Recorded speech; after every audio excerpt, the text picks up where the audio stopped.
Welcome to Sleepless Philosophers, where deep ideas meet restful nights. If you enjoy these journeys through philosophy, please like and subscribe and turn on notifications for daily uploads.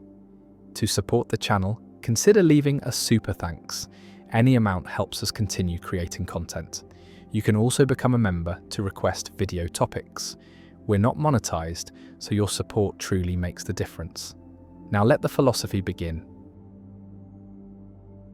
The liar paradox.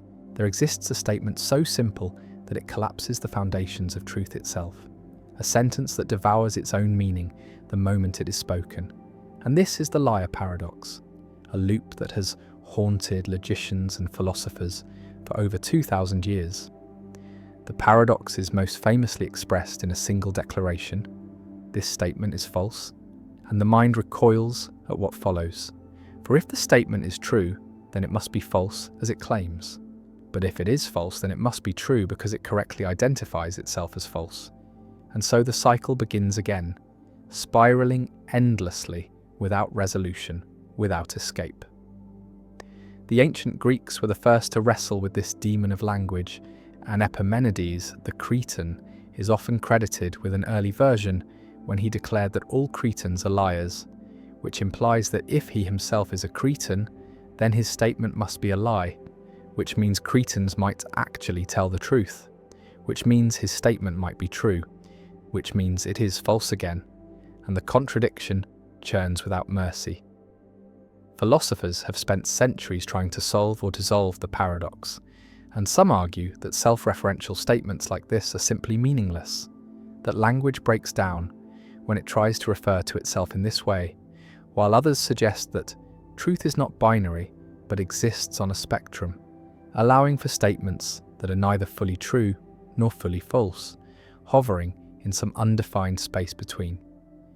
Bertrand Russell encountered similar contradictions when developing set theory, and discovered that self-reference could destroy the entire logical framework of mathematics, leading him to create new systems that carefully excluded paradoxes like the liar from ever forming. The paradox also influenced Kurt Gödel, whose incompleteness theorems proved that within any sufficiently complex logical system, there will always be true statements that cannot be proven, which itself echoes the spirit of the liar paradox, the idea that truth and provability are not always the same thing. Some modern logicians have proposed paraconsistent logics, systems where contradictions can exist without causing the entire structure to collapse, allowing the liar paradox to be true and false simultaneously without forcing us to accept that everything is true, which would render logic useless. Others reject the paradox entirely, claiming that natural language is too vague and imprecise to support rigorous logical analysis, that the liar paradox is a quirk of grammar rather than a deep philosophical problem. Yet the paradox persists, refusing to die, surfacing in new forms, across disciplines, from computer science to legal theory, anywhere that self-reference appears. Consider a sign that reads, "Ignore this sign," or a rule that states there are no rules, or a person who says everything I say is a lie, and the same strange loop emerges, the same dizzying collapse of meaning.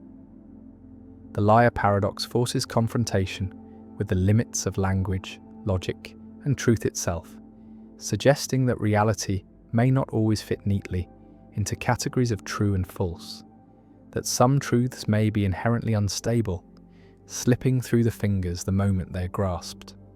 It reminds us that words are not perfect mirrors of reality, but tools shaped by human thought, and sometimes those tools turn on themselves, revealing cracks in the structures we build to make sense of existence. The McGurk effect. Why seeing changes what you hear. A person watches a video of someone speaking, sees their lips move, hears sounds, and perceives speech, but something strange occurs. The auditory signal says one thing, the syllable "baha," and the visual signal shows lips making a different movement, the movement for ga, and yet what the person hears is neither ba nor ga, but da, a fusion of the two inputs, a compromise between hearing and vision.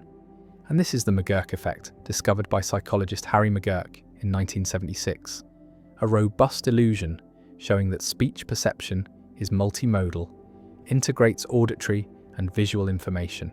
And vision can alter what you hear, can change the perceived phoneme, even though the auditory input remains constant and the effect is automatic, is unconscious, occurs even when you know it is happening, and closing your eyes restores the original bar sound, showing that vision was modifying auditory perception.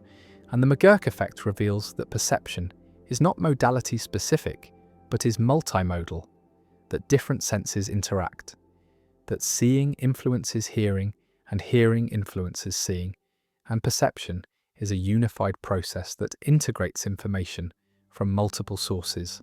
And this has implications for theories of perception, for understanding consciousness, and for recognizing that sensory modalities are not separate channels, but are interconnected systems that jointly construct perceptual experience. Imagine experiencing the effect, watching a video where someone's lips move saying "gar" while the audio plays "bar," and you hear "da," not what was said, not what the lips showed, but a fusion, and you know the audio is "bear," can check by closing your eyes, but when your eyes are open you hear "da." Vision overrides audition, changes what you hear, and the effect is involuntary, is not something you can turn off. Perception integrates the inputs automatically, and this integration occurs before consciousness, before you become aware of the sound, and what reaches awareness is already a fusion, already combines hearing and seeing, and you cannot access the separate inputs, cannot hear bay and see gay separately, but only experience the integrated da. The McGurk effect demonstrates that speech perception is not purely auditory, not simply a matter of processing sound waves, but involves visual information about lip movements, facial gestures, speaker identity, and context.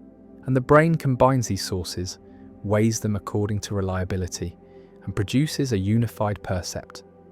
And when visual and auditory information conflict, the brain compromises, produces a perception that splits the difference. And this compromise shows that perception is not just input-driven but is constructed, is the result of unconscious inference, of combining cues according to probabilities. And McGurk is an example where the inference goes wrong, produces a percept that does not match either input perfectly, but represents the brain's best guess given conflicting information. Visualize the perceptual system as Bayesian, as computing probabilities based on sensory inputs and prior expectations. And when you see lips saying "gyar" and hear "br," the brain computes that "die" is most likely given that visual and auditory cues are both somewhat unreliable and the percept should compromise between them. And this Bayesian integration explains many perceptual phenomena, explains how the brain combines cues from different senses, weights them by reliability, and produces unified, coherent experience. And the McGurk effect is a case where the integration produces an incorrect result, but reveals the normal processing that usually works well, that usually integrates senses accurately. The McGurk effect challenges theories that treat senses as separate, that analyze vision separately from audition, that assume perception is modality specific, and the effect shows that modalities interact. That perception is fundamentally multimodal, and this has led to theories of multisensory integration, to research on how the brain combines information from different senses, where in the brain this integration occurs, and what rules govern it. And the McGurk effect has become a paradigm case, a standard demonstration of multimodal perception used in countless psychology classes and research studies. The effect also has implications for understanding consciousness, because the fusion occurs before consciousness, occurs in processing that we do not have access to, and what we experience as the result of this processing is the fused percept, and we do not experience the separate auditory and visual inputs, do not have access to the processing that combined them, and consciousness receives only the output, only the unified percept, and this shows that much of perception is unconscious, is hidden from awareness, and conscious experience is constructed from unconscious processing. And the construction is so seamless that we do not notice it, do not realize that our experience is a synthesis rather than a direct recording of input. The McGurk effect appears in discussions of cognitive penetrability, because if perception is modular, if sensory systems are encapsulated, then one modality should not influence another. Vision should not alter what you hear, but the McGurk effect shows cross-modal influence, shows that perception is not strictly modular, that different sensory modules communicate and interact. And this qualifies strong modularity, suggests that while early sensory processing may be modular, later perceptual processing integrates across modalities, and perception as a whole is not modular but is interactive. And the McGurk effect is evidence for this interactivity, for perceptual systems that are not strictly separated but are interconnected.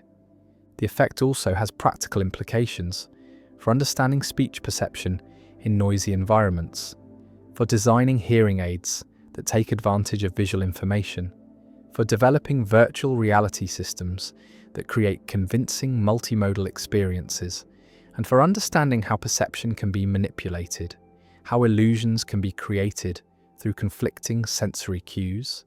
And the McGurk effect shows that perception is vulnerable to these manipulations, is not simply determined by physical input, but depends on how inputs are integrated. The person watches the video, hears da, knows the audio says ba, sees the lips say ga, and yet perceives da, a fusion that is none of the inputs but is the brain's compromise.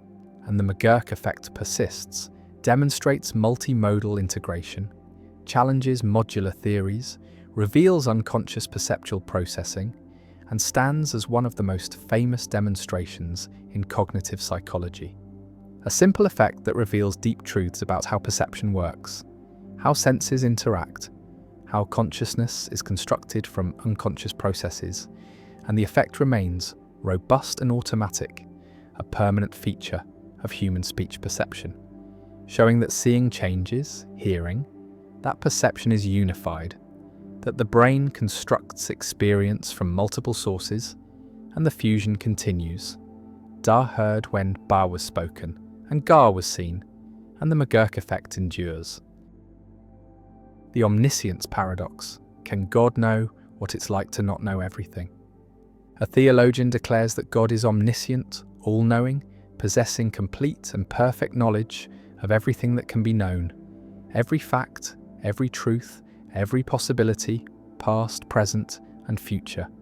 And this claim seems straightforward, seems like a natural attribute of a perfect being, and yet a puzzle emerges when we consider what omniscience includes, whether it encompasses not just propositional knowledge, facts that can be stated as true or false, but also experiential knowledge, the knowledge of what something feels like, what it is like to undergo certain experiences. And the paradox asks whether God knows what it is like to not know something, whether God understands the experience of ignorance, confusion, discovery, learning, and if God does know what ignorance feels like, then God must have experienced ignorance. But if God has experienced ignorance, then God was not always omniscient, and if God cannot know what ignorance feels like, then there is something God does not know. And either way, omniscience seems incomplete, seems to have gaps, and this is the omniscience paradox, a puzzle about whether complete knowledge includes knowledge of incomplete knowledge, whether knowing everything includes knowing what it is like to not know. Imagine God trying to understand human experience, trying to grasp what it feels like to be confused, to search for answers, to wonder whether something is true, to make mistakes, to learn, to have that moment of insight when understanding suddenly clicks into place after struggling. And these experiences seem to require not knowing, seem to be essentially experiences of ignorance or partial knowledge. And if God has never been ignorant, has always known everything, then God has never had these experiences, has never felt what it is like to learn. And so there is an aspect of human experience that God cannot fully understand, cannot know from the inside, and this suggests that Omniscience, defined as knowing everything, is actually impossible, because knowing everything includes knowing what it is like to not know everything. And these two forms of knowledge are incompatible, cannot both be had by the same being at the same time. The paradox connects to philosophical debates about the nature of knowledge, about whether there are different kinds of knowledge that cannot be reduced to each other. Propositional knowledge, knowing that something is true, and experiential knowledge, knowing what something is like. And the distinction is illustrated by cases like colour perception. A person who has never seen red but knows all the physical facts about red light, about wavelengths and retinal responses and neural processing, does not know what red looks like, does not have experiential knowledge of redness. And when they see red for the first time, they learn something new. And this suggests that experiential knowledge is distinct from propositional knowledge, cannot be obtained just by knowing facts. And if this is right, then God's omniscience, if it is purely propositional, misses something, misses the experiential dimension. And God does not know what it is like to see red for the first time, does not know what it is like to learn, does not know what ignorance feels like. Visualize the problem as a conflict between two divine attributes: omniscience, which requires always having known everything, and perfect empathy or understanding, which requires knowing what human experiences feel like from the inside. And human experiences include experiences of not knowing, and so perfect understanding seems to require having been ignorant. But omniscience seems to exclude ever being ignorant, and the two attributes pull in opposite directions, and something must give. Either God is not omniscient in the full experiential sense, or God does not fully understand human experience, or the distinction between propositional and experiential knowledge is mistaken, and God can know what ignorance feels like without ever being ignorant, through some superior form of knowledge that encompasses both facts and feelings. One theological response is to argue that God's knowledge is sui generis, is of a different kind than human knowledge, and God knows what ignorance is like, not by experiencing it, but by knowing its nature completely, by understanding all its causes and effects and phenomenal properties, and this understanding is so complete that it counts as knowing what ignorance is like, even though God has never been ignorant. And this response tries to bridge the gap between propositional and experiential knowledge, tries to say that sufficiently complete propositional knowledge includes experiential knowledge, but critics argue that this misses the point, that no amount of knowing facts about an experience captures what the experience is like, that there is an irreducible, subjective aspect that can only be known by having the experience, and so God's propositional knowledge, however complete, does not include experiential knowledge of ignorance. Another response is to embrace kenosis, the theological idea that God voluntarily limits divine attributes, and this view says that God can and does experience ignorance, that in becoming incarnate, in taking human form as Christ, God experienced human limitations, including not knowing things.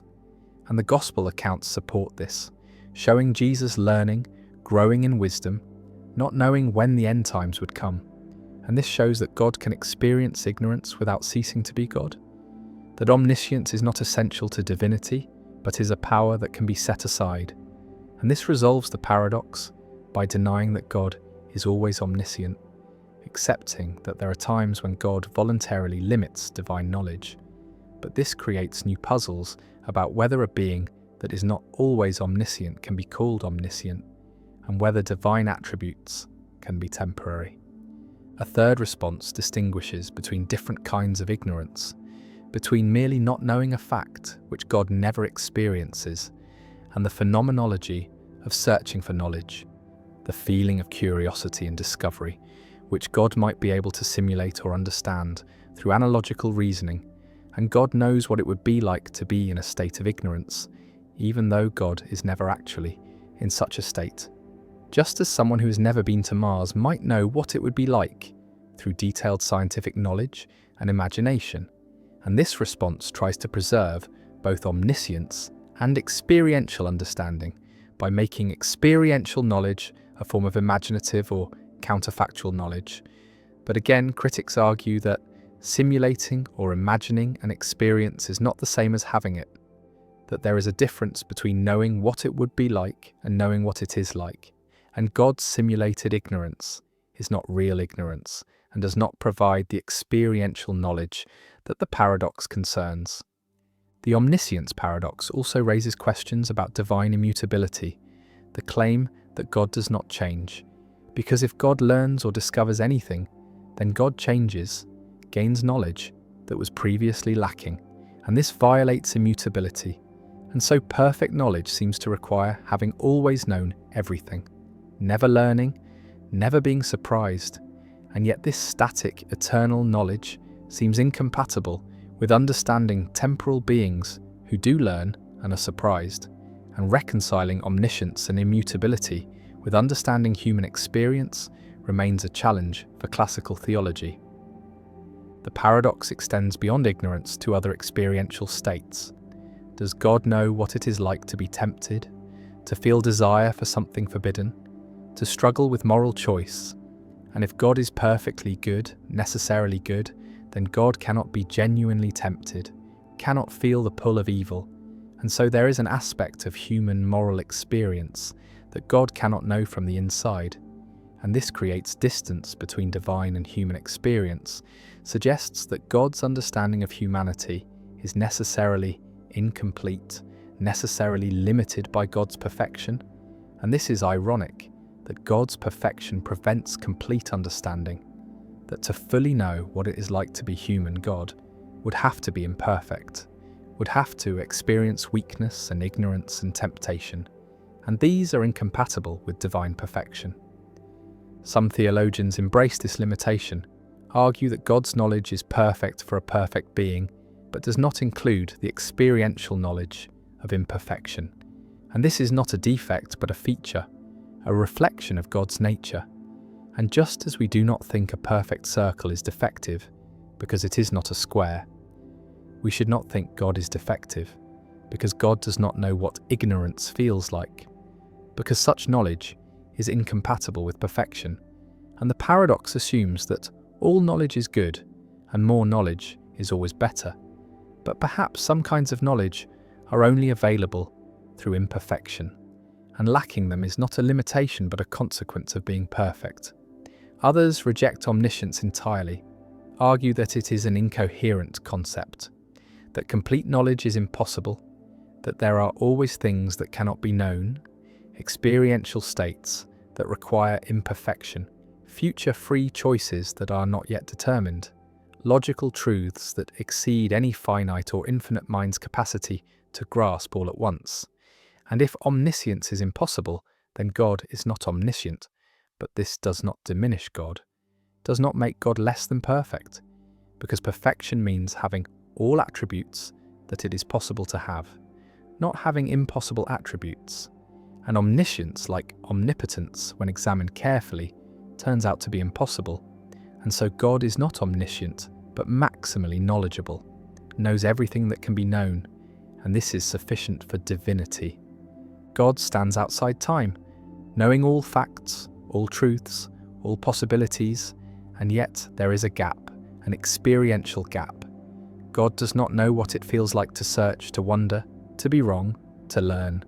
And whether this gap is a limitation or a feature remains contested, and the omniscience paradox persists, challenging the coherence of divine attributes, forcing clarification of what knowledge means, what kinds of knowledge exist, and whether complete knowledge is even possible.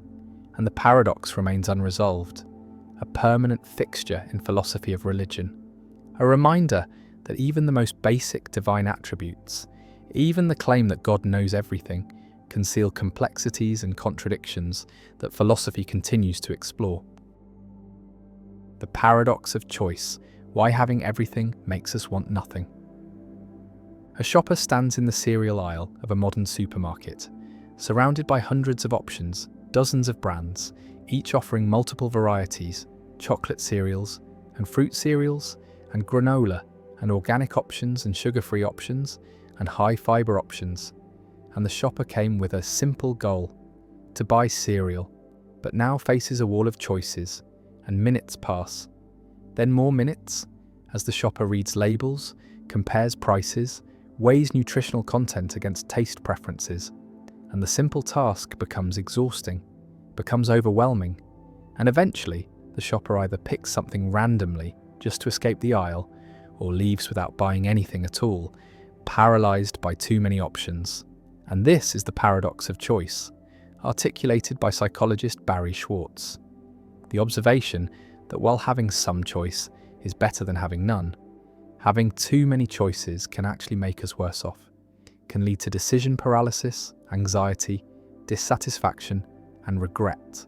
And this paradox challenges the assumption that more freedom and more options always lead to better outcomes, suggests instead that there is an optimal amount of choice beyond which additional options become burdensome rather than beneficial.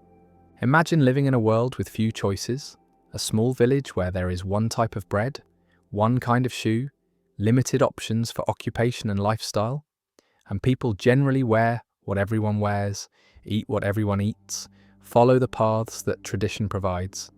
And this limited choice can feel constraining, can prevent people from finding what truly suits them, can force them into roles and lifestyles that do not fit, but it also simplifies life, reduces the cognitive burden of decision-making, provides clear social scripts and expectations, and people in such societies often report high satisfaction because expectations are managed, because the gap between what they have and what they could have is small.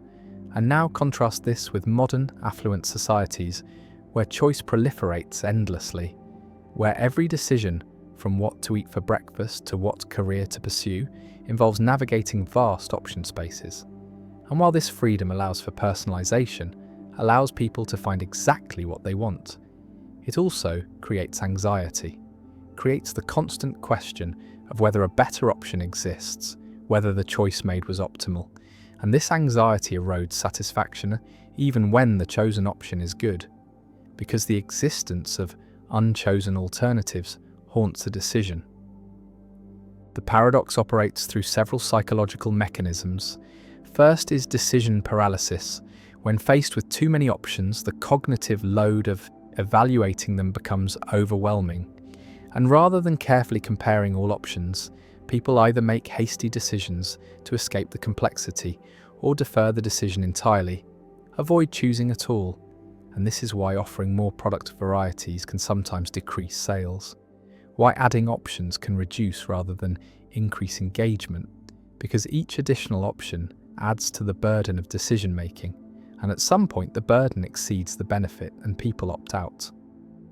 Second is regret and second guessing. When there are many options and you choose one, the existence of all the unchosen options creates opportunity for regret, creates the thought that perhaps one of the other options would have been better, and this regret is stronger when there are more alternatives because each alternative represents a path not taken, a potential source of better outcomes.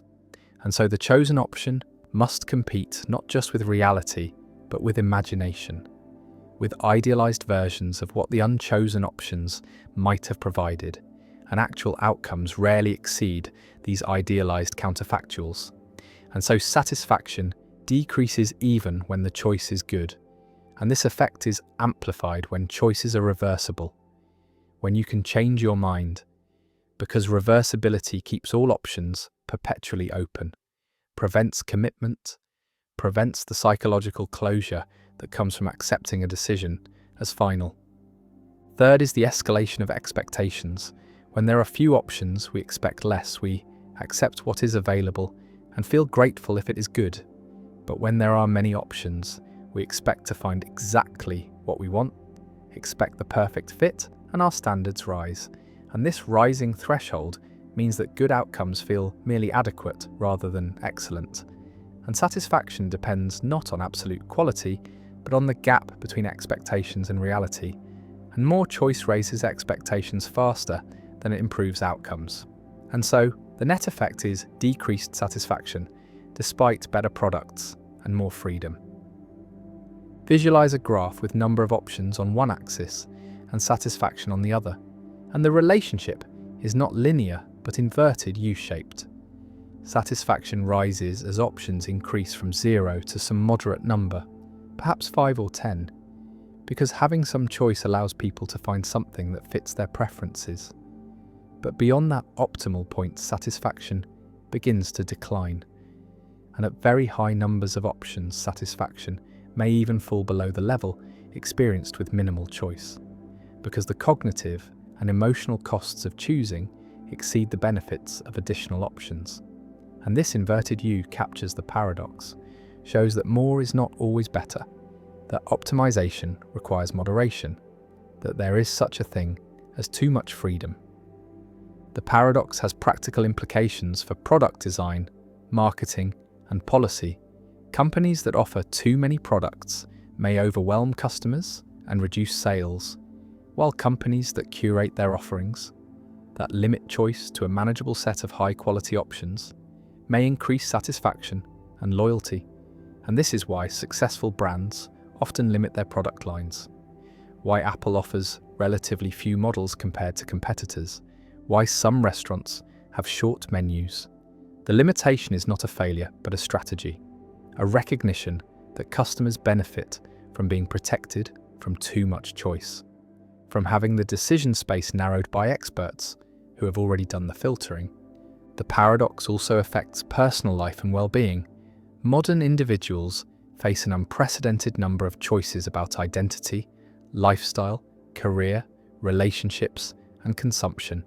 And while this freedom is liberating in principle, in practice it can be exhausting, can create a sense of being overwhelmed, can generate anxiety about missing out on better options, and research shows that people in societies with more choice are not necessarily happier, that reported life satisfaction has not increased proportionally with the explosion of options, and some argue it has decreased, that the paradox of choice contributes to rising rates of anxiety and depression, that the burden of constructing a life from infinite options without clear guidance is a source of modern malaise.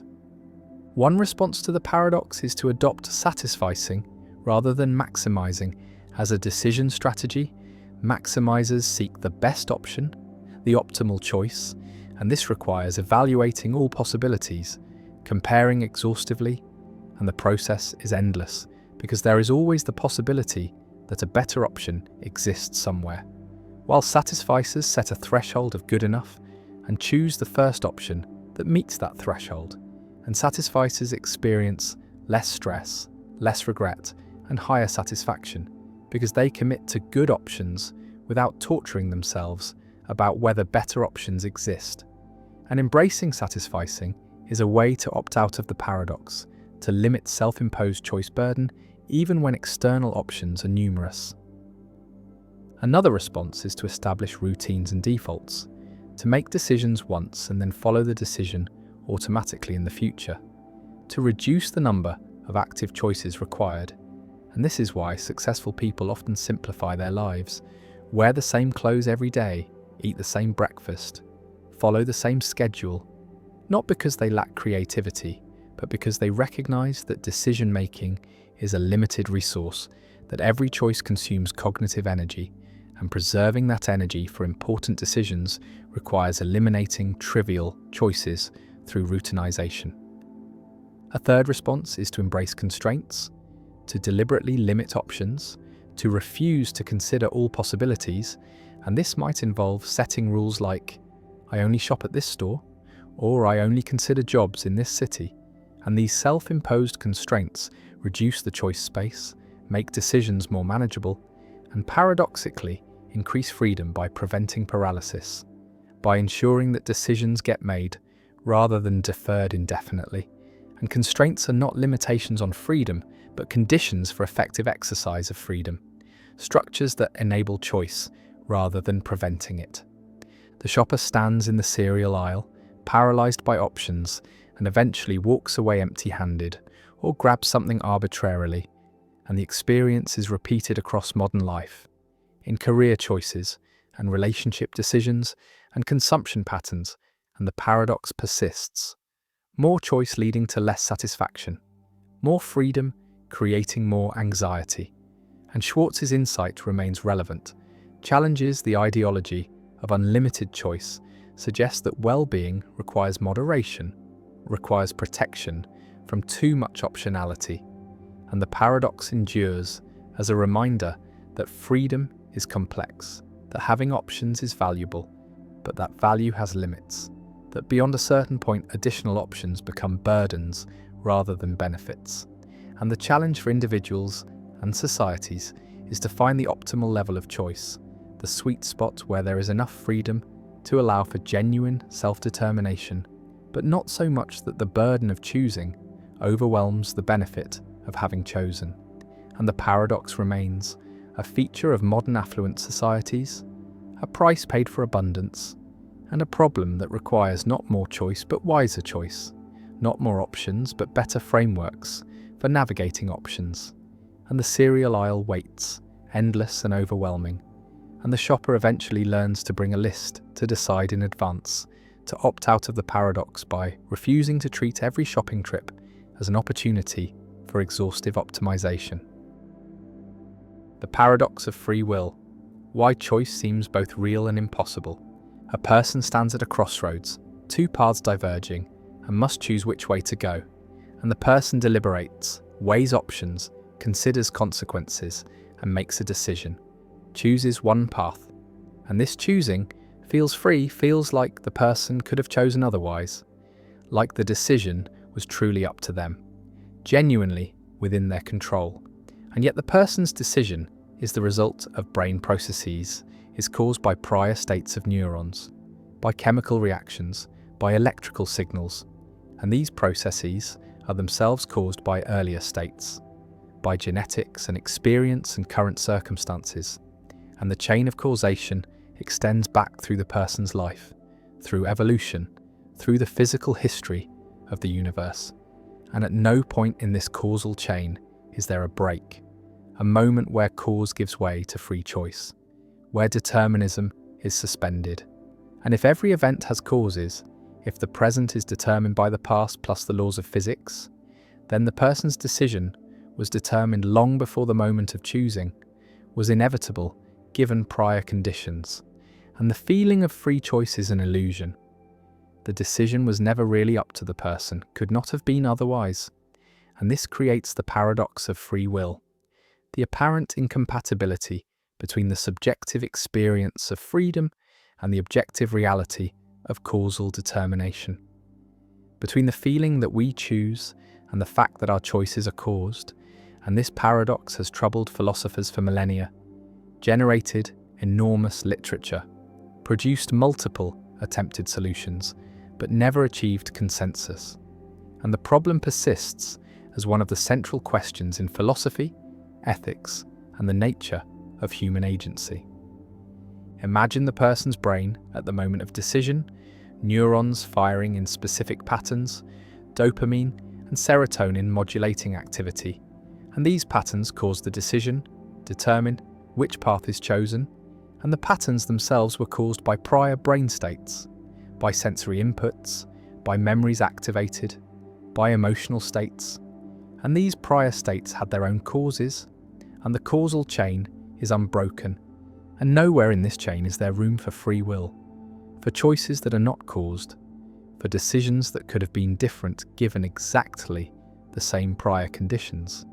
And if determinism is true, if the laws of physics determine everything, then free will seems impossible, seems to be a conceptual confusion, and yet the feeling of freedom persists, and we hold people responsible for their actions, praise and blame them, treat them as if their choices were free, and the legal system, morality, social practices all assume free will, assume that people could have done otherwise. And the paradox is that free will seems both necessary for responsibility and impossible given causation.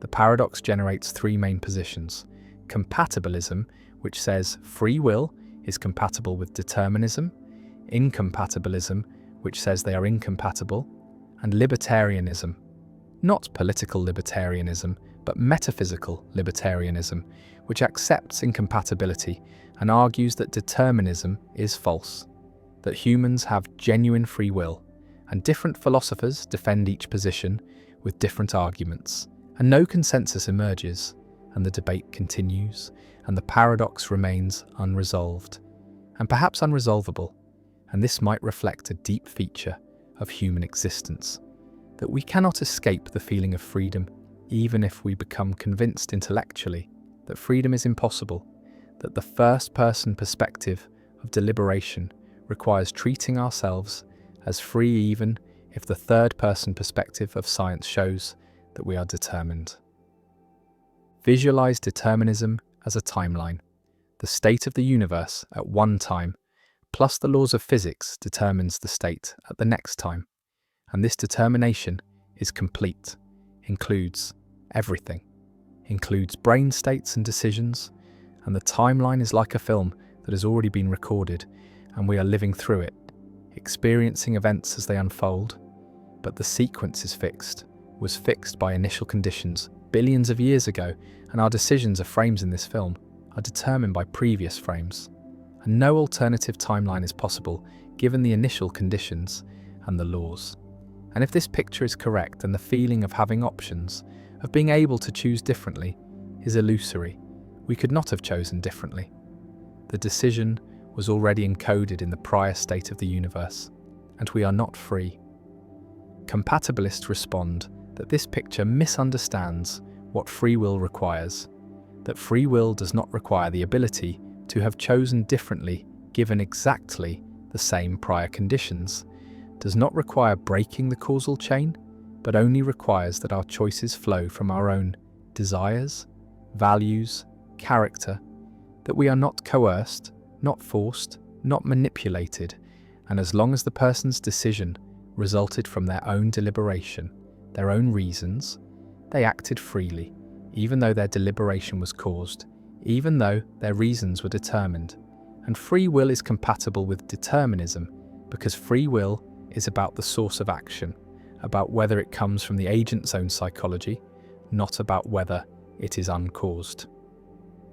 Incompatibilists reject compatibilism, argue that if determinism is true, then everything we do was determined by factors beyond our control, by genetics we did not choose, by environments we did not create, by causal chains that began before we were born, and we are not genuinely responsible for actions that were determined by factors beyond our control. And compatibilist free will is not real freedom, but is a verbal trick, is redefining freedom to make it compatible with determinism and genuine freedom. The kind required for moral responsibility requires that we could have done otherwise, requires that our choices are not determined. And since determinism is probably true, given physics, genuine free will probably does not exist, and moral responsibility is problematic. Libertarians argue that determinism is false, that quantum mechanics shows that the universe is not deterministic, that there is genuine randomness, genuine indeterminacy at the quantum level, and this indeterminacy allows for free will, allows for choices that are not determined by prior states.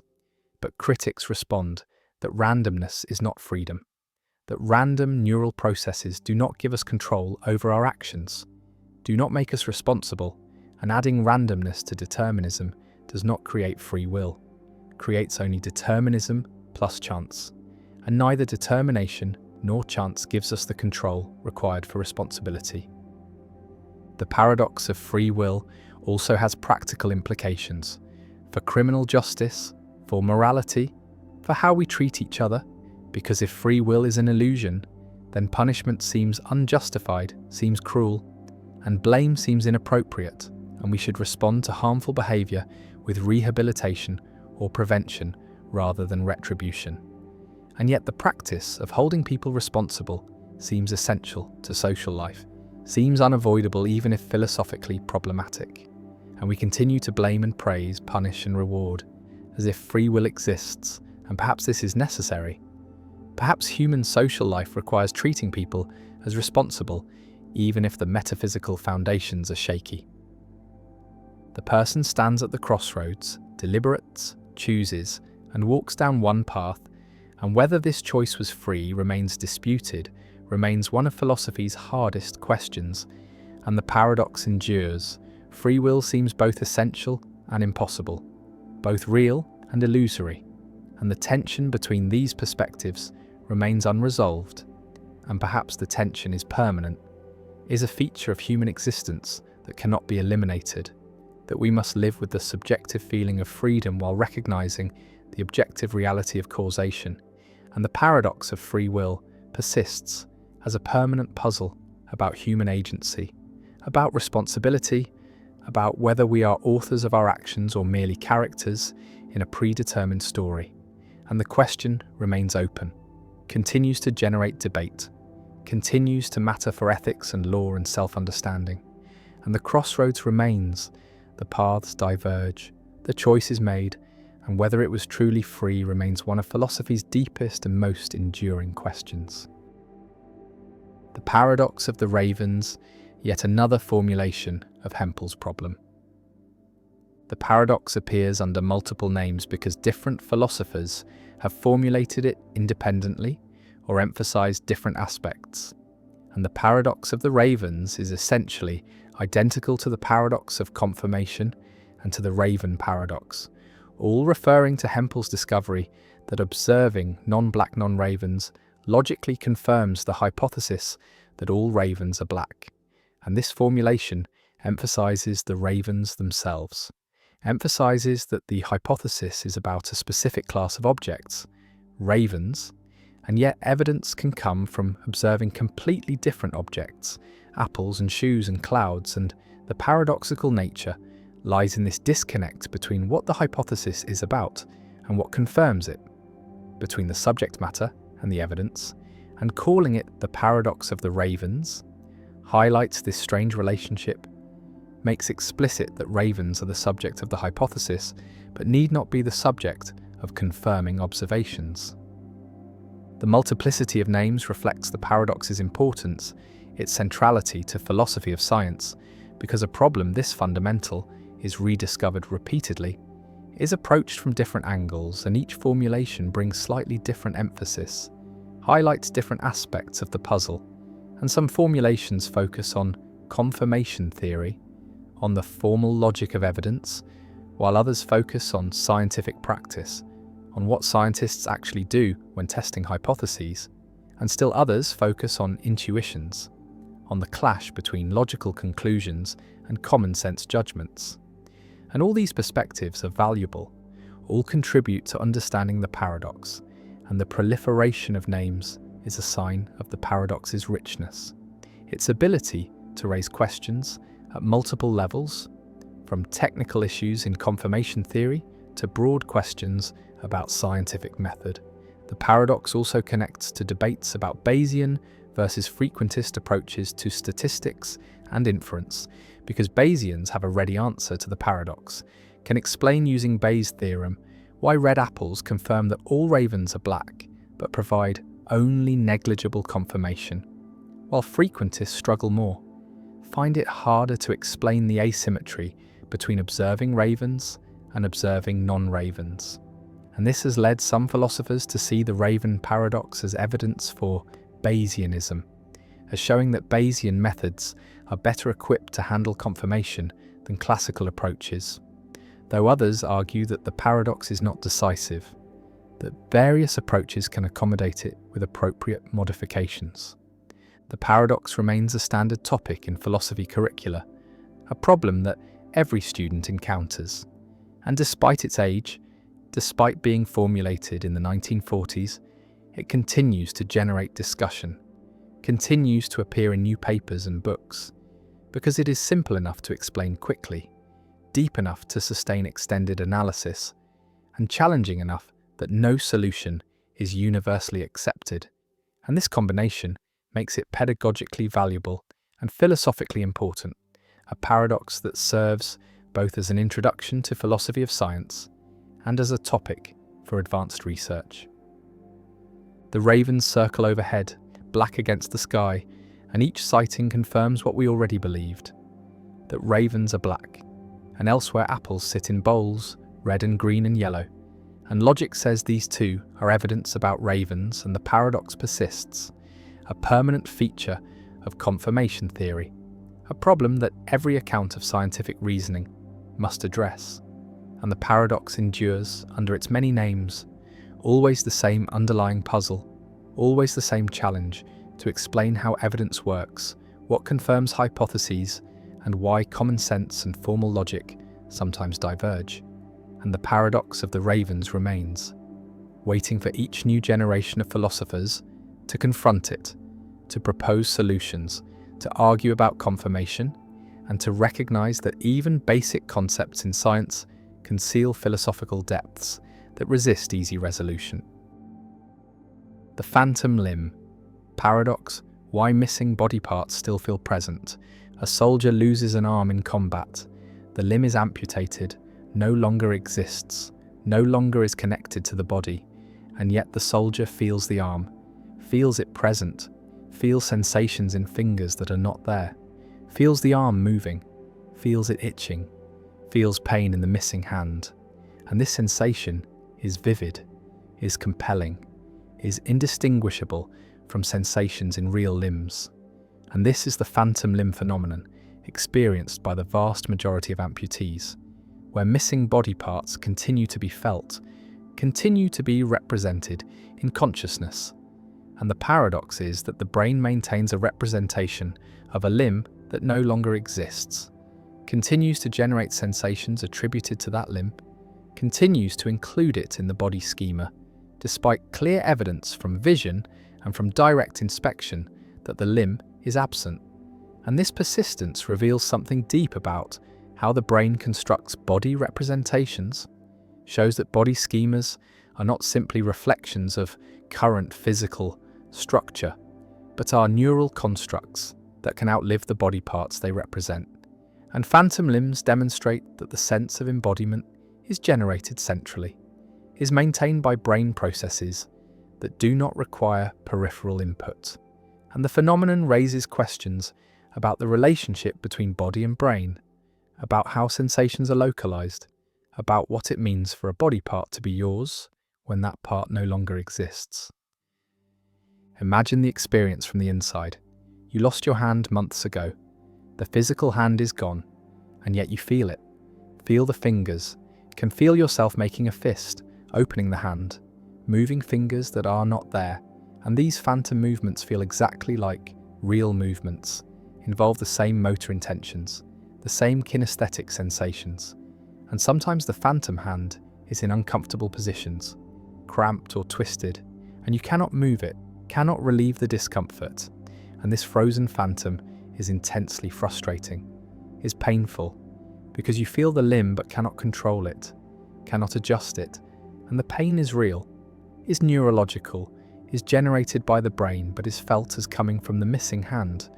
And this localization is puzzling because there is no hand, no physical location where the sensations could be occurring. And yet the sensations are localized there, are felt as arising from a specific spatial location that happens to be empty. The phantom limb phenomenon reveals that body representations are maintained in the somatosensory cortex, in the motor cortex, in the parietal lobe, and these representations do not simply disappear when a limb is removed, do not automatically update to reflect the new body configuration, and instead the neural circuitry that represented the limb continues to be active, continues to generate activity patterns that are interpreted as sensations in the missing limb, and this persistent activity is what creates phantom sensations, is what maintains the feeling of presence and understanding. This has led to treatments, has led to therapies that attempt to reorganize the somatosensory cortex, to reduce phantom pain by providing feedback that the limb is gone, and mirror therapy, where amputees use mirrors to create the visual illusion that the missing limb is present, has proven effective, helps reduce pain and unfreeze frozen phantoms by providing visual feedback that allows the brain to update its body representation. Visualize the somatosensory cortex as containing a map of the body, a homunculus where different regions represent different body parts, and this map is established during development, is maintained throughout life. And when a limb is amputated, the corresponding region of cortex does not simply go silent, does not become inactive, and instead neighbouring regions begin to invade, begin to colonise the deferented cortex, and inputs from the face or from the remaining arm begin to activate what was formerly hand cortex. And this reorganisation is rapid, occurs within weeks and creates strange effects. Touching the face can produce sensations in the phantom hand, stroking the cheek can feel like stroking the missing fingers, and this shows that the cortical representation has been invaded, that face inputs now activate hand cortex, and the sensations are still localised to the phantom because the activity occurs in hand cortex, and the brain interprets activity in hand cortex as indicating sensations in the hand regardless of the actual source of the activity.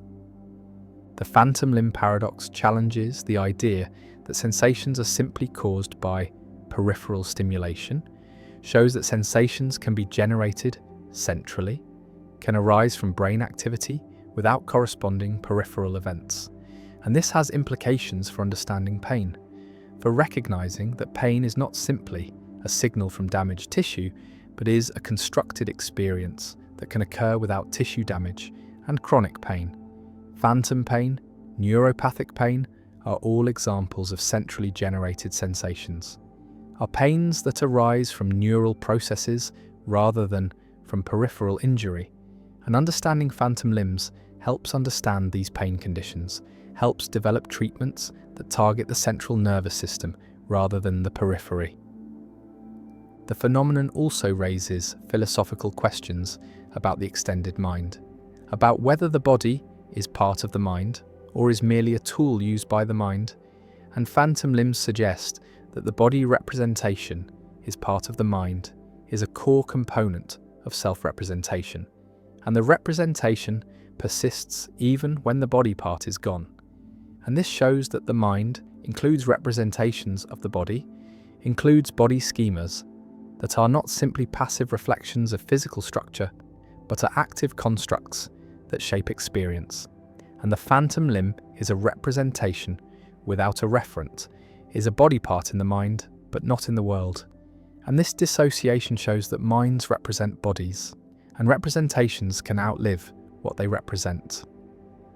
One variant of phantom limbs occurs in congenital amputees, people born without limbs, and some congenitally limbless individuals report phantom limbs, report feeling limbs they never had.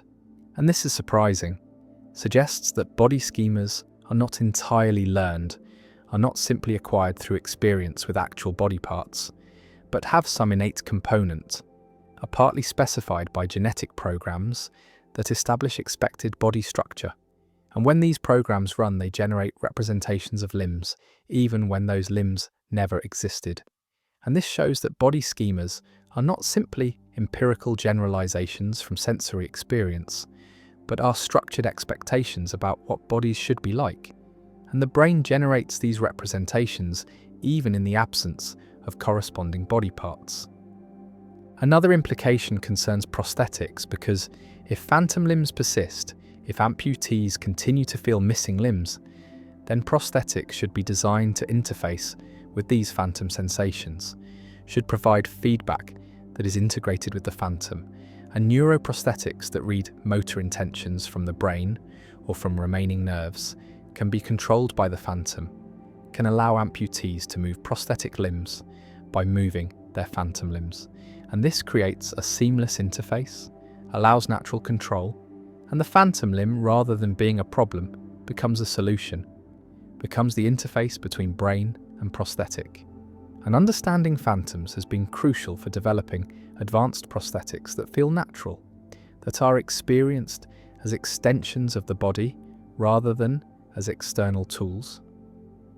The phantom also appears in other contexts: phantom breasts after mastectomy, phantom genitalia after surgery, phantom teeth after extraction, and all these phantoms reflect the same underlying mechanism, the persistence of neural representations after the represented body parts are removed, and the generality of the phenomenon shows that it is not specific to limbs but applies to any body part, and body schemas for all body parts can persist as phantoms, And this universality suggests that phantoms reveal a general principle about how brains construct body representations, how these representations are maintained centrally, and how they can become dissociated from physical reality.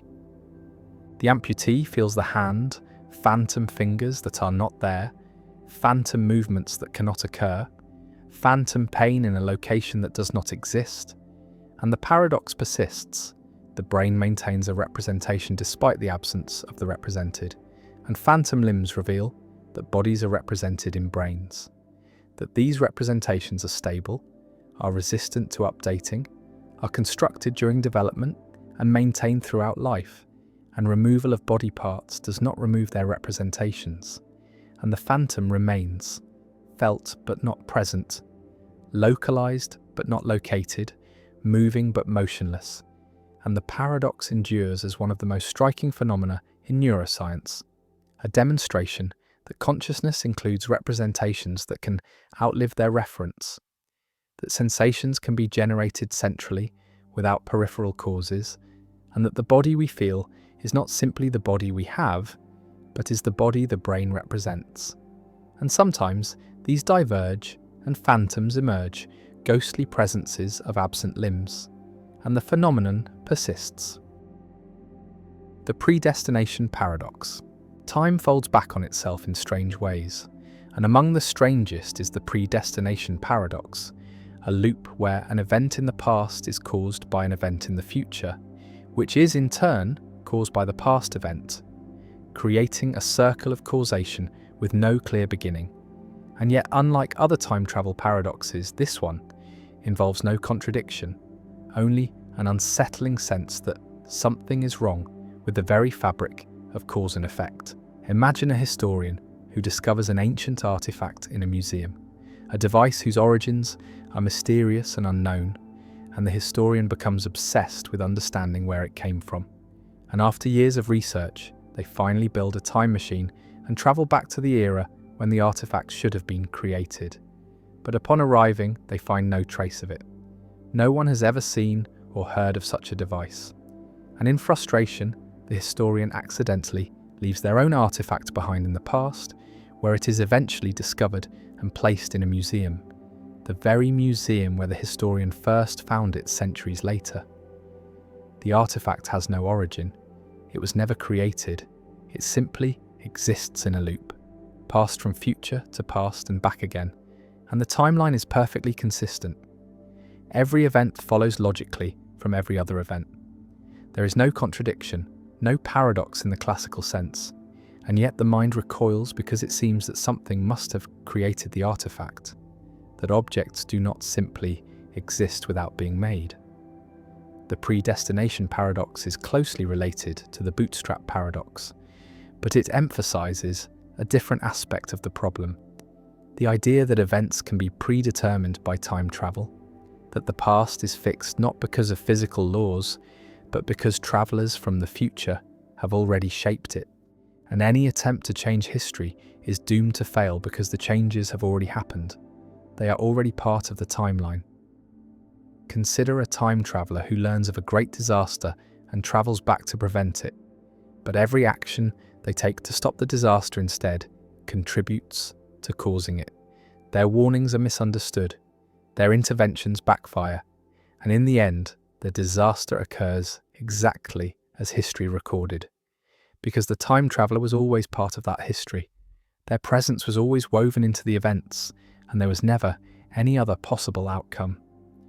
This raises profound questions about free will and determinism, because if time travel is possible, and the timeline is self-consistent, then perhaps the future is already written, every choice already made, every action already determined, and the feeling of free will is an illusion, a sensation that accompanies actions that were always going to happen, that could never have happened any other way. Some physicists embrace this view, arguing that the universe is a block where past, present, and future all exist simultaneously, and that time travel simply reveals what was always true, that history is immutable, that the timeline is a fixed structure, and we are merely moving through it, experiencing events in sequence, but unable to alter them. Others find this vision disturbing. A denial of agency, a suggestion that nothing we do matters because it has all already been decided, and they seek alternatives. Perhaps in the many worlds interpretation, where every time travel event creates a new branch, or in models where time is more fluid and the past can genuinely be changed, though such models often struggle to avoid contradictions. The predestination paradox also appears in ancient mythology and philosophy, in the story of Oedipus, who tries to escape a prophecy but instead fulfills it through his very attempts to avoid it, in the idea of fate and destiny that pervades many cultures, the sense that some events are meant to be, that the future shapes the past as much as the past shapes the future. The paradox lingers as a reminder that time is stranger than it appears, that causation may not be as simple as earlier leading to later, that loops and circles might be woven into the structure of reality, and that the question of whether the future is open or closed, whether we are free or determined, may be inseparable from the question of whether time travel is possible, and if so, what kind of time travel the universe permits. The problem of other minds, how you know anyone else, is conscious. You observe a person crying, tears streaming down their face, and you infer that they are sad, that they are experiencing the subjective feeling of sadness, the inner emotional state. And this inference seems natural, seems obvious, but philosopher Bertrand Russell asks what justifies it. What evidence proves that other people have minds, have consciousness, have inner experiences like yours? And the evidence is purely behavioural. You see the tears, hear the words, observe the actions, but you never directly experience another person's consciousness, never feel their pain or see their thoughts. And so the inference from behaviour to consciousness is not logically certain, cannot be proven beyond doubt.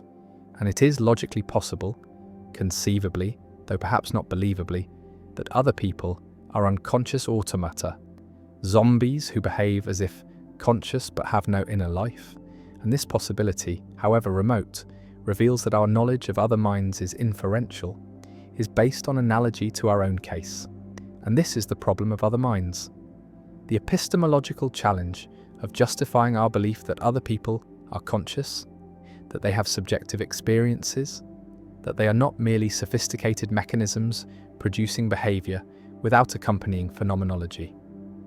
Imagine trying to prove that someone else has consciousness, trying to establish with certainty that they have subjective experiences, and you observe their behaviour, see them wince in pain, hear them describe their feelings, watch them respond appropriately to stimuli, and all this behaviour is consistent with consciousness, is what we expect conscious beings to do, but it is also consistent with unconsciousness, with sophisticated programming that produces appropriate responses without any inner experience, and there is no test, no observation, no experiment that directly reveals consciousness, that proves beyond doubt that someone else has subjective experiences, and so the inference to other minds is always uncertain, is always vulnerable to skeptical doubt.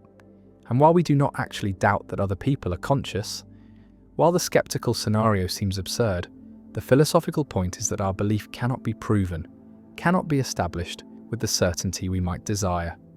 The problem of other minds rests on the asymmetry between first-person and third-person access to mental states. You have direct access to your own consciousness, immediate awareness of your own thoughts and feelings, but you have only indirect access to others' consciousness, can only infer it from their behaviour and their reports. And this asymmetry creates an epistemological gap, a gap between what you can know with certainty about yourself and what you can know about others, and crossing this gap requires inference, requires reasoning from observed behaviour to unobserved mental states. And such inference is never certain, always vulnerable to error. The traditional solution to the problem of other minds is the argument from analogy, which says that I observe a correlation in my own case between mental states and behaviour. I know that when I am in pain, I exhibit certain behaviours. When I am sad, I cry, and so on. and I observe that other humans exhibit the same behaviors, and by analogy, I infer that they have the same mental states, that when they exhibit pain behavior, they are in pain. And this analogy is strengthened by the similarity between my body and their bodies, by the fact that we share similar physiology, and so it is reasonable to infer that we share similar mental lives. But critics of the argument from analogy point out that it is based on a sample size of one. On my own case, and generalizing from one case to all cases is weak induction.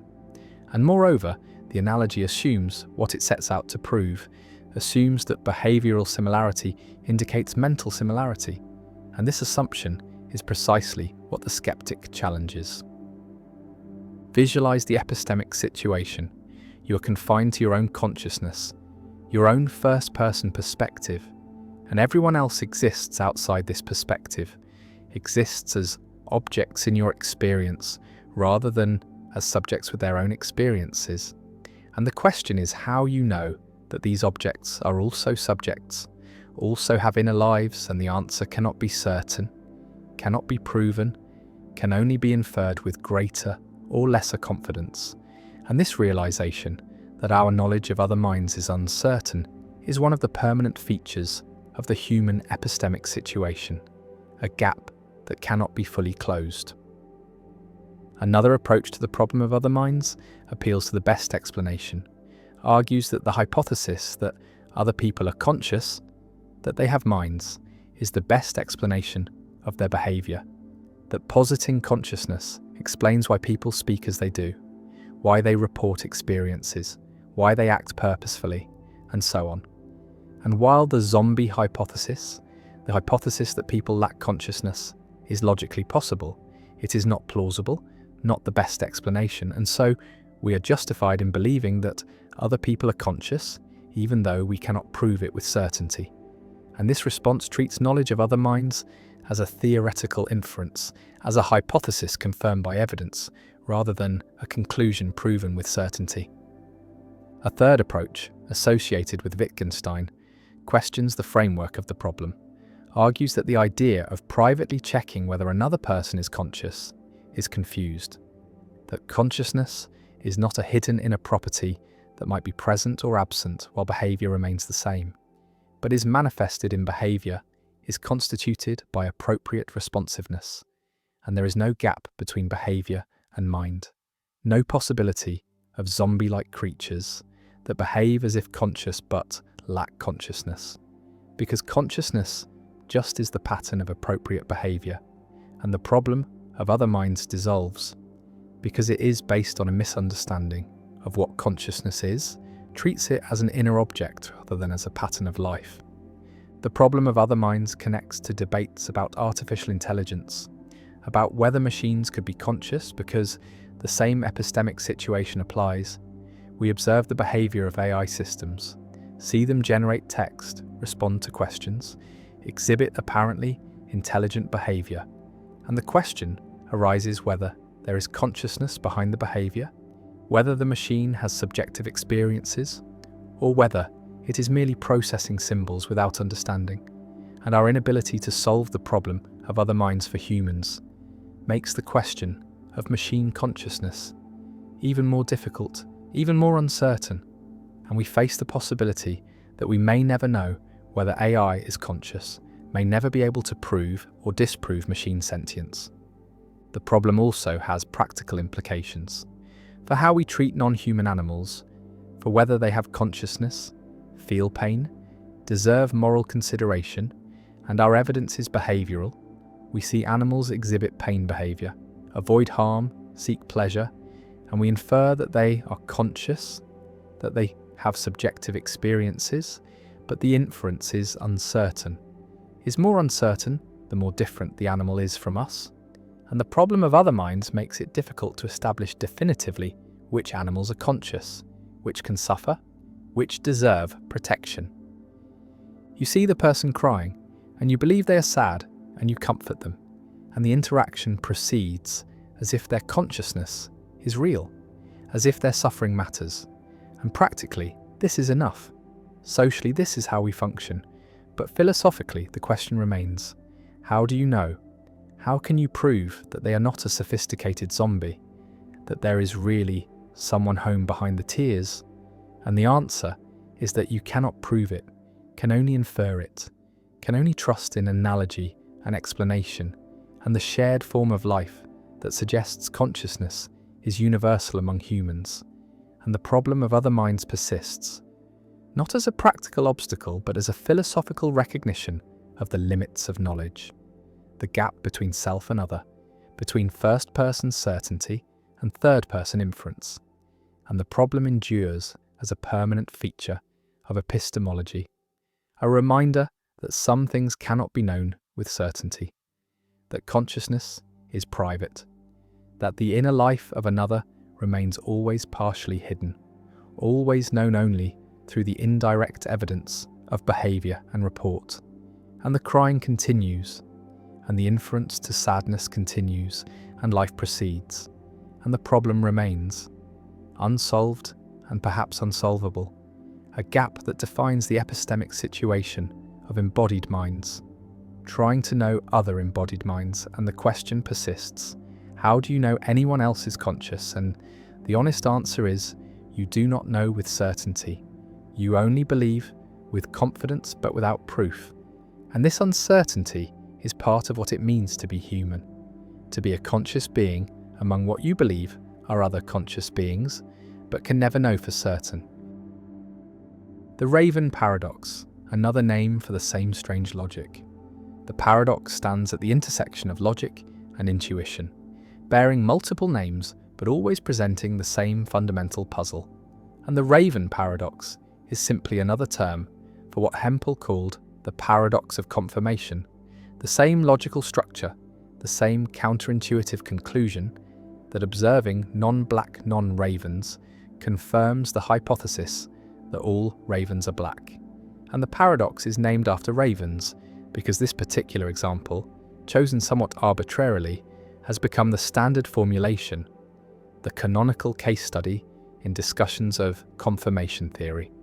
And ravens serve as the perfect illustration, because the hypothesis all ravens are black is simple, clear, empirically testable, and the conclusion that red apples provide evidence for this hypothesis is maximally counterintuitive. And so the Raven paradox persists as a permanent fixture in philosophy of science, a problem that every theory of confirmation must address, a test case that separates adequate theories from inadequate ones. The paradox reveals something deep about the nature of scientific reasoning, about how we move from observations to generalizations, from data to theories, and the lesson is that confirmation cannot be understood purely formally, cannot be reduced to logical rules applied mechanically, but requires judgment, requires taking into account background knowledge, context, relevance, and the structure of inquiry. And different philosophical traditions respond differently. Bayesians appeal to prior probabilities and degrees of belief. Falsificationists focus on potential refutation rather than positive confirmation. And pragmatists emphasize the goals and methods of actual scientific practice, and each approach offers tools for handling the paradox, for explaining why ravens matter and apples do not despite the logical equivalence. And the paradox serves as a crucible, a test that theories of confirmation must pass. And many theories that seem plausible initially reveal inadequacies when confronted with the Raven paradox, fail to explain our intuitions, force counterintuitive conclusions, or require abandoning principles that seem essential to scientific reasoning. Visualize a scientist designing an experiment to test whether all ravens are black, and the scientist must decide what to observe, where to look, what data to collect, and the obvious choice is to find ravens and check their colour, to go where ravens live and observe them systematically. And no scientist would waste time observing apples or examining non-ravens, not because such observations are irrelevant in principle, but because they are inefficient, provide so little information relative to the effort required that they're not worth doing. And this practical irrelevance, this decision based on efficiency rather than logic, is what our intuitions track. And the paradox arises from confusing practical irrelevance with logical irrelevance, from thinking that because we should not observe apples in practice, apples must not provide confirmation in principle. And once we separate these two senses of relevance, the paradox loses some of its force, becomes less paradoxical, becomes a lesson about the difference between what logically confirms a hypothesis and what constitutes good scientific practice. The Raven paradox also illustrates the problem of GRU, the challenge of projectable predicates, because just as we face questions about what confirms hypotheses, we also face questions about which generalizations are legitimate, which patterns can be projected into the future. And these two problems are connected. Both involve understanding how observation relates to theory, how particular instances support general claims. And the Raven paradox is one manifestation of the broader problem of induction, the problem of justifying our inferences from observed to unobserved cases. And solving the Raven paradox completely would require solving the problem of induction, would require explaining how evidence works, how observation justifies belief. And this larger project remains incomplete, remains one of philosophy's central unsolved problems. The paradox endures because it is simple, because it uses everyday examples that everyone understands, ravens and apples and colours, and yet produces a conclusion that seems absurd, that violates common sense, and this combination makes it pedagogically powerful, makes it an excellent tool for teaching about confirmation and scientific method, for showing students that logic can lead to surprising places, that formal reasoning sometimes conflicts with intuition, and that philosophy of science is not obvious, not a matter of codifying what scientists already know, but involves genuine puzzles that require careful analysis to resolve. And the Raven paradox remains a standard topic in introductory courses, a problem that every student of philosophy of science encounters. And despite decades of discussion, despite hundreds of papers and books addressing it, the paradox retains its power to surprise, to challenge, to force recognition that confirmation is more subtle than it appears. The ravens fly, black against the sky, and somewhere a scientist notes another black raven, records it as confirming evidence, and elsewhere someone observes a red apple, and logic says this too is evidence about ravens. This too confirms the hypothesis, and the paradox persists, a challenge to our understanding of how evidence works. A puzzle that remains unsolved, not because no solutions have been proposed, but because every solution requires sacrificing some intuition, requires accepting some counterintuitive conclusion or rejecting some seemingly obvious principle. And the paradox stands as a reminder that scientific method is not straightforward, that the relationship between theory and observation is complex, and that even basic questions about confirmation, about what counts as evidence, about how we learn from experience, remain philosophically problematic, and the Raven paradox endures. The Simpsons paradox. A pharmaceutical company tests a new drug, comparing it to an existing treatment, and the study involves two populations, men and women, and when the results are analysed separately by gender, the new drug outperforms the old treatment in both groups. Men who take the new drug recover more frequently than men who take the old treatment, and women who take the new drug also recover more frequently than women who take the old treatment. And so it seems clear that the new drug is superior, effective for both men and women, better than the alternative, and yet when the data from both groups are combined, when the overall recovery rates are calculated across the entire study population, the old treatment appears to outperform the new drug, showing higher overall recovery rates. And this reversal, where a trend that holds in every subgroup disappears or reverses when the subgroups are combined, is Simpson's paradox, named after the statistician Edward Simpson, who described it formally in 1951, though the phenomenon had been noted earlier by others. And the paradox reveals how aggregating data can mislead, how the whole can tell a different story than the parts, and how statistical reasoning requires careful attention to confounding variables and the structure of causal relationships. The resolution of the paradox lies in understanding that the populations are not balanced, that more men than women take the new drug, or more women than men take the old treatment, or that the recovery rates differ between genders for reasons unrelated to the drugs. And this imbalance means that the overall average is dominated by the group with higher representation. And if men have higher recovery rates in general, and most men take the new drug, then the new drug will appear effective overall, even if it is actually less effective than the old treatment when gender is controlled for. Or if the distribution is skewed in other ways, the opposite reversal can occur. And the paradox shows that crude averages can be misleading. That Simpson's paradox occurs whenever there is a lurking variable, a confounding factor that influences both the treatment assignment and the outcome, and failing to account for this variable leads to incorrect conclusions.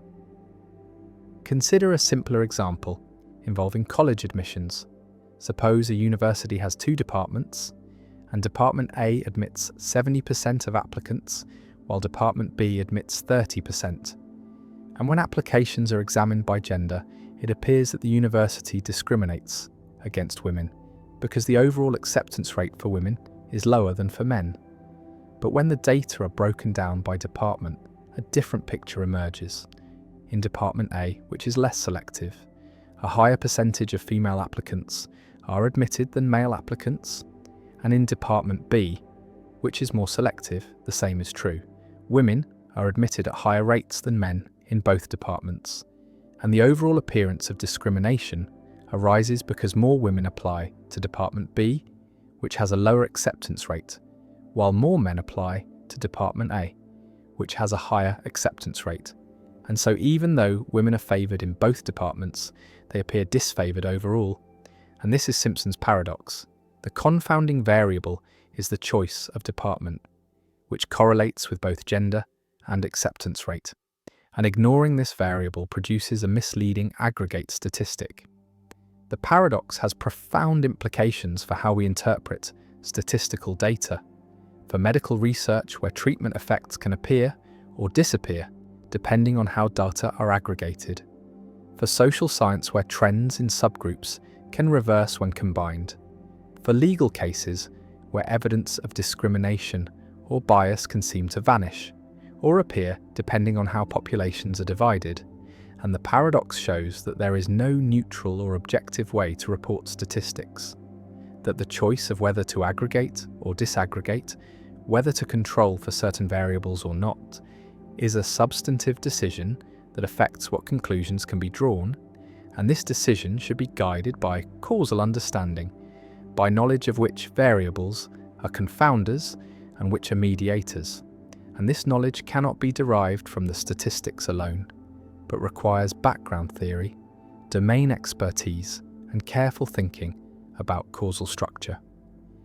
Simpson's paradox also raises questions about the nature of causation and the relationship between correlation and causation, because the paradox shows that correlations can reverse when additional variables are considered, that associations in data are sensitive to what is held constant and what is allowed to vary, and this means that identifying causal relationships from observational data is more difficult than it might seem, that confounders must be identified and controlled for, that causal inference requires not just statistical analysis but causal modelling, the specification of hypotheses about how variables influence each other.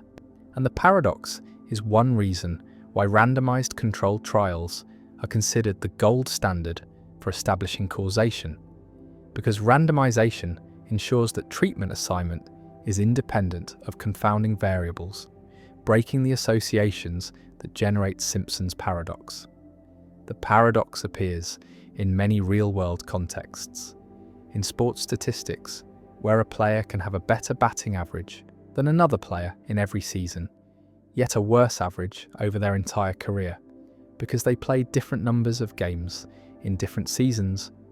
In economic data where wages can increase for every demographic group, yet average wages can decrease overall, because the composition of the workforce shifts toward lower wage groups. In epidemiology, where a treatment can appear harmful overall, yet beneficial in every subgroup, because sicker patients are more likely to receive the treatment, and in each case the paradox reveals the danger of naive data interpretation, the risk of drawing conclusions from aggregate statistics without understanding the underlying structure. Some philosophers and statisticians argue that Simpson's paradox is not really a paradox, but a reminder of the importance of causal thinking, that the appearance of paradox arises only when we treat statistical associations as if they were causal relationships, that once we distinguish between correlation and causation, between conditional independence and causal independence, the paradox dissolves, and the correct answer to whether the new drug is better than the old treatment depends on the causal structure, on whether gender is a confounder that should be controlled for, or a mediator that should not be, and this depends on the mechanisms by which the drugs work and the reasons why gender affects recovery rates. Simpson's paradox has also been used to critique certain statistical practices, to question the use of aggregate statistics in policymaking, to highlight the need for transparent reporting of how data are broken down and what variables are controlled for, and to emphasize that statistical analysis is not a neutral technical exercise, but involves interpretive choices that reflect background assumptions and values, and different choices can support different conclusions, even from the same data. And this does not mean that statistics are arbitrary or that all interpretations are equally valid, but it does mean that statistical reasoning requires judgment, requires thinking about causal mechanisms, requires transparency about methods, and requires humility about the limits of what data alone can tell us. The data sit in tables, broken down by subgroups, aggregated across populations, and the numbers tell different stories depending on how they are arranged. And Simpson's paradox reminds us that statistics are not self-interpreting, that averages can mislead, that trends can reverse, and that understanding data requires more than calculation, requires causal reasoning, domain knowledge, and careful attention to structure. And the paradox persists as a warning, a puzzle that appears in textbook examples and real-world disasters, a reminder that numbers lie, or rather that we lie to ourselves when we treat numbers as transparent windows onto reality rather than as constructed representations that must be interpreted with care. And the reversal of trends continues to surprise, continues to catch analysts off guard, continues to generate misleading headlines and faulty policies. And Simpson's paradox endures, not because the mathematics is obscure, but because the temptation to aggregate, to simplify, to collapse complex data into simple averages is overwhelming.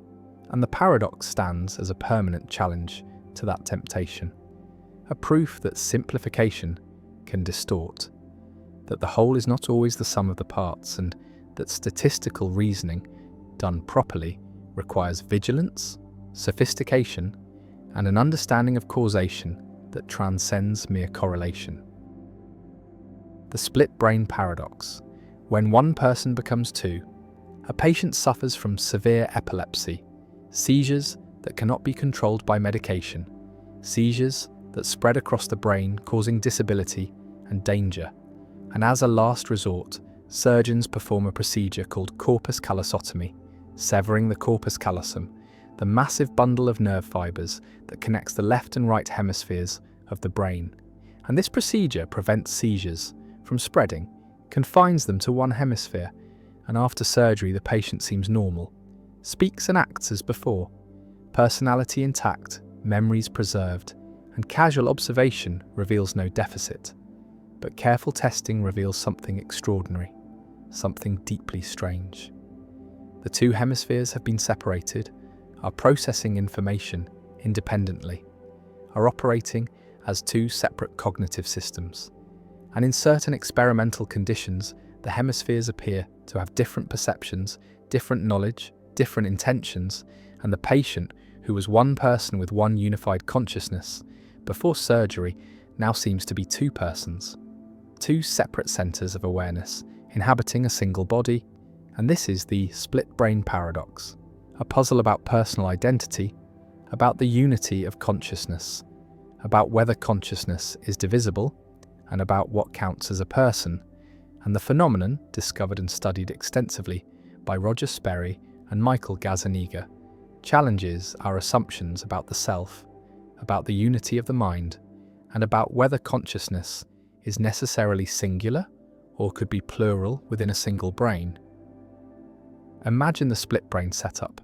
The patient sits before a screen and images are flashed briefly to either the left or right visual field, and because of how vision is organized, the left visual field projects to the right hemisphere and the right visual field to the left hemisphere. And normally, the hemispheres communicate through the corpus callosum, sharing information. But in split brain patients, this communication is severed, and information presented to one hemisphere is not available to the other, and the left hemisphere, which controls language, can report what it sees, but the right hemisphere, which typically lacks language, cannot speak. And this creates dissociations, cases where the person can verbally report seeing something flash to the right visual field, processed by the left hemisphere, but denies seeing anything flash to the left visual field, processed by the right hemisphere, and yet the right hemisphere clearly saw the stimulus. Because when asked to point with the left hand, controlled by the right hemisphere, the patient points accurately. And so the patient both saw and did not see, both knows and does not know, depending on which hemisphere is asked. And the unity of consciousness seems to break down, seems to split into two separate streams. The paradox becomes even more dramatic in cases of conflicting intentions, where experimenters present different instructions to each hemisphere, and the left hand, controlled by the right hemisphere, performs one action while the right hand, controlled by the left hemisphere, performs another, and sometimes the hands conflict. One hand buttoning a shirt while the other unbuttons it, one hand reaching for an object while the other pushes it away, and the patient reports frustration, reports feeling as if the left hand has a mind of its own, is acting independently, and the verbal left hemisphere confabulates explanations, invents reasons for the left hand's actions, reasons that are false because the left hemisphere does not know what the right hemisphere is doing, does not have access to its intentions. And these cases suggest that split brain patients are not one person, but two persons. Two separate conscious agents inhabiting one body, each with their own perceptions, their own knowledge, their own goals, and the philosophical question is whether this is correct, whether splitting the brain splits the person, whether consciousness is divisible, whether personal identity can survive such division. Visualize consciousness before and after the surgery. Before surgery, there is one unified consciousness, one stream of awareness, experiences from both hemispheres integrated, and after surgery, this unity is broken. Each hemisphere processes information separately, and the question is whether there are now two consciousnesses, two subjects of experience, or whether there is still one consciousness that has become disconnected from some information, and different philosophers give different answers. Some argue that split brain patients become two persons, that severing the corpus callosum creates two centers of consciousness, where there was one, and others argue that the patient remains one person, but with a divided consciousness, a consciousness that is no longer unified. And still others argue that consciousness remains unified, but access to information is divided, and the hemispheres are like modules within one consciousness rather than separate consciousnesses. The split brain paradox raises questions about the relationship between unity and consciousness, about whether consciousness is essentially unified or whether it could be divided or plural, and normal consciousness feels unified, feels like there is one subject experiencing everything, one perspective from which the world is viewed, and split brain cases challenge this unity, suggest that consciousness could be less unified than it seems. could be divided into separate streams that normally communicate but could operate independently. And this has implications for understanding the self, for whether the self is a unified entity or a collection of parts, for whether personal identity requires unity of consciousness or could survive division. One response to the paradox denies that split-brain patients become two persons, argues that the left hemisphere, the language-dominant hemisphere, is the person, is the locus of consciousness and self-awareness, and the right hemisphere, while capable of processing information and guiding behavior, lacks the higher-order thought and self-awareness that constitute personhood. And so the patient remains one person, the left hemisphere person, and the right hemisphere is more like an unconscious module that influences behavior without being a separate conscious agent. And this response preserves the singularity of persons, but at the cost of denying consciousness to the right hemisphere. Another response accepts that split-brain patients become two persons, accepts that there are two centers of consciousness after surgery, two subjects of experience, and argues that personal identity is not preserved through brain bisection, that splitting the brain creates two persons from one, and these two persons share a body, share a past, but are distinct in the present, have different experiences, different knowledge, and this response takes the split brain evidence seriously, treats the hemispheres as separate conscious systems, but faces the challenge of explaining how two persons can inhabit one body, how they coordinate, and whether one has priority over the other. A third response appeals to degrees of unity, argues that consciousness is not all or nothing unified, but comes in degrees, and split-brain patients have less unified consciousness than normal people, but are not completely divided, are somewhere between one person and two, and unity of consciousness is a spectrum, and split-brain patients are toward the divided end. And this response avoids the binary choice between one person and two, allows for partial division, for consciousness that is neither fully unified nor fully separate. And this seems to fit the evidence better, fits the fact that split-brain patients seem mostly normal, seem like one person most of the time, but show signs of division in specific experimental conditions. The split-brain paradox also connects to debates about personal identity over time, about what makes you the same person you were yesterday, about whether personal identity requires psychological continuity, and split-brain cases are like thought experiments about fission made real, are actual cases where one person seems to become two, and philosophers have long debated fission cases, cases where a person's brain is divided and placed in two bodies, and asked whether the original person survives, and if so, which resulting person is the original. And split-brain surgery is a partial realization of this scenario, does not create two separate bodies, but does create two separate information processing systems, and the philosophical puzzles about fission apply to split-brain cases, puzzles about identity, about survival, about what matters in personal existence. The patient lives with split brain, navigates the world, seems normal to observers, and most of the time, the two hemispheres cooperate through shared subcortical structures, through behavioral coordination, through learned patterns, and the division is not apparent. But in the laboratory, under controlled conditions, the split emerges. The two hemispheres reveal their independence, and the paradox appears: one person or two, unified or divided, single consciousness or dual, and the answer remains disputed, remains unclear.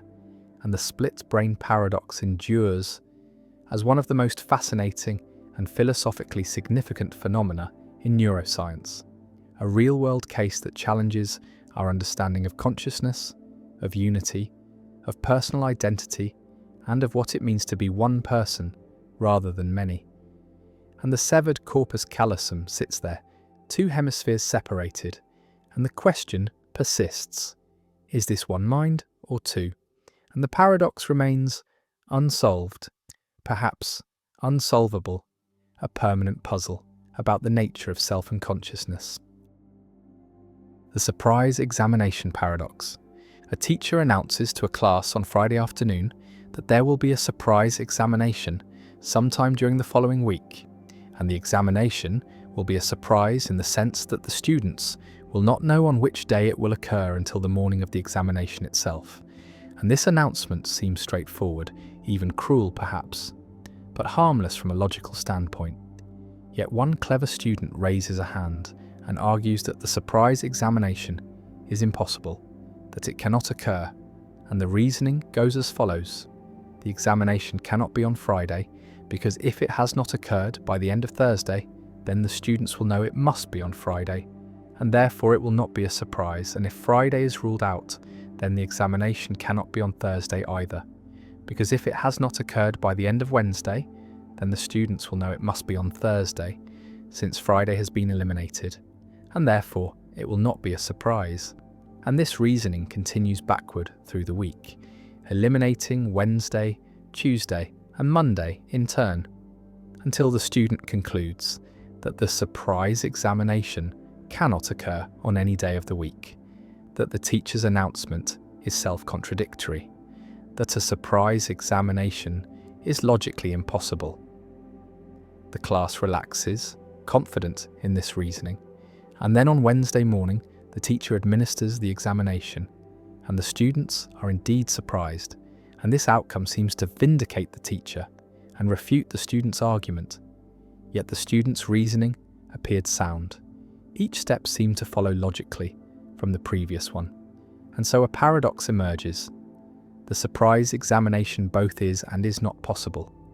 The student's proof that it cannot occur is seemingly valid, yet the examination does occur and is genuinely surprising, and philosophers and logicians have puzzled over this paradox for decades, proposing various resolutions but reaching no consensus.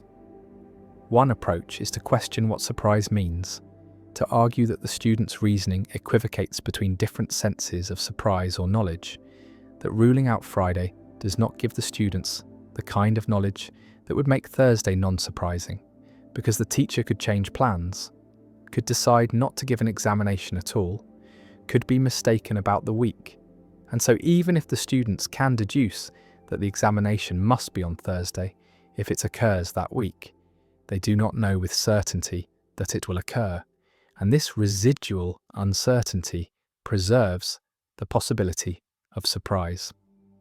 Another approach focuses on the self-referential nature of the announcement, arguing that the student's reasoning involves a kind of paradox of self-reference, similar to the liar paradox, because the teacher's announcement refers to the student's knowledge state, claiming that they will not know when the examination occurs, and the student's reasoning attempts to derive knowledge about the examination from the announcement itself, creating a loop where the truth of the announcement depends on whether the students believe it, and this loop generates instability, making it impossible to consistently assign truth values to the claims involved. Still another approach suggests that the student's backward induction reasoning is flawed, that while it is true that the examination cannot be on Friday, if the students know this in advance, the elimination of Friday does not straightforwardly imply that Thursday can also be eliminated, because the reasoning that rules out Thursday depends on the students believing that Friday is ruled out. But if the examination could in fact occur on Friday, despite the reasoning, then the entire chain of deductions collapses. And this highlights a problem with self-fulfilling or self-defeating prophecies, situations where believing a conclusion affects whether the conclusion is true. The surprise examination paradox also connects to issues in epistemic logic, the formal study of knowledge and belief, because the paradox involves nested levels of knowledge. The teacher knows that the students do not know when the examination will occur, the students know that the teacher knows this, and so on, and reasoning about such nested knowledge structures is notoriously tricky, prone to paradoxes and fallacies, and formal epistemic logic provides tools for analysing these structures, but also reveals their complexity and the ease with which intuitive reasoning can go astray. The paradox has applications beyond the classroom, appearing in game theory and strategic reasoning, where players must reason about what other players know and believe and where backward induction arguments, similar to the student's reasoning, are used to solve sequential games. But these arguments can lead to counterintuitive results, situations where seemingly sound reasoning produces predictions that are violated in practice, and the surprise examination paradox serves as a cautionary tale about the limits of such reasoning. The paradox also raises questions about the nature of surprise itself, whether surprise is a psychological state, a relation between expectations and events, or a logical property of statements and situations, and whether it is coherent to announce in advance that something will be surprising, because the act of announcing seems to undermine the surprise, yet in practice surprise examinations do occur and are surprising, and so perhaps surprise is not as fragile as the student's reasoning suggests. Perhaps it is compatible with some forms of foreknowledge, with knowing that something will happen without knowing when or how. The teacher's announcement, the student's reasoning, and the actual occurrence of the examination on Wednesday form a triangle of tension, each element seemingly incompatible with the others, yet all actually occurring, and the paradox remains unresolved, a puzzle that continues to generate papers and debates, a simple scenario that conceals deep issues about knowledge, belief, time, and the logic of self-reference. And it stands as a reminder that reasoning, even careful logical reasoning, can lead us astray when the premises involve reflexive concepts, when statements refer to their own truth or to the knowledge states of those who hear them, and that the gap between theory and practice, between what logic seems to prove and what actually happens, can reveal faults in our logical frameworks or in our understanding of concepts like knowledge and surprise, or perhaps in the very idea that logic can fully capture the complexities of situations involving human belief and expectation, and the examination comes unexpected despite the announcement, surprising despite the reasoning, and the students, shocked and unprepared, realize that the paradox is not merely abstract but painfully real, and the teacher smiles, victorious, having somehow managed to do the impossible, to give a surprise examination that was announced in advance, and yet remained a surprise, and the paradox endures, unsolved and perhaps unsolvable, a crack in the edifice of logical reasoning that no amount of analysis has yet managed to seal. The third man argument, why Plato's theory spawns infinite forms. A philosopher named Aristotle attacks his teacher, Plato's theory of forms, attacks the idea that universal properties like tallness or humanity exist as perfect eternal forms in a separate realm, and Aristotle constructs a devastating objection, an argument that shows Plato's theory generates an infinite regress, creates an endless multiplication of forms, and the argument is called the third man argument, named after an example involving men, and the argument goes as follows. Plato says that multiple tall men are tall because they participate in the form of tallness. They resemble the form. They share something with the eternal perfect tall. And now Aristotle asks, if multiple men and the form of man are all men, in some sense, then what explains their similarity? What makes them all instances of manhood? And Plato's theory requires positing another form, a second form of man that the first form and the particular men all participate in, and this second form explains why the first form and the particulars are all men, but now we have the second form and the particular men and the first form, and these are all men, and what explains their similarity?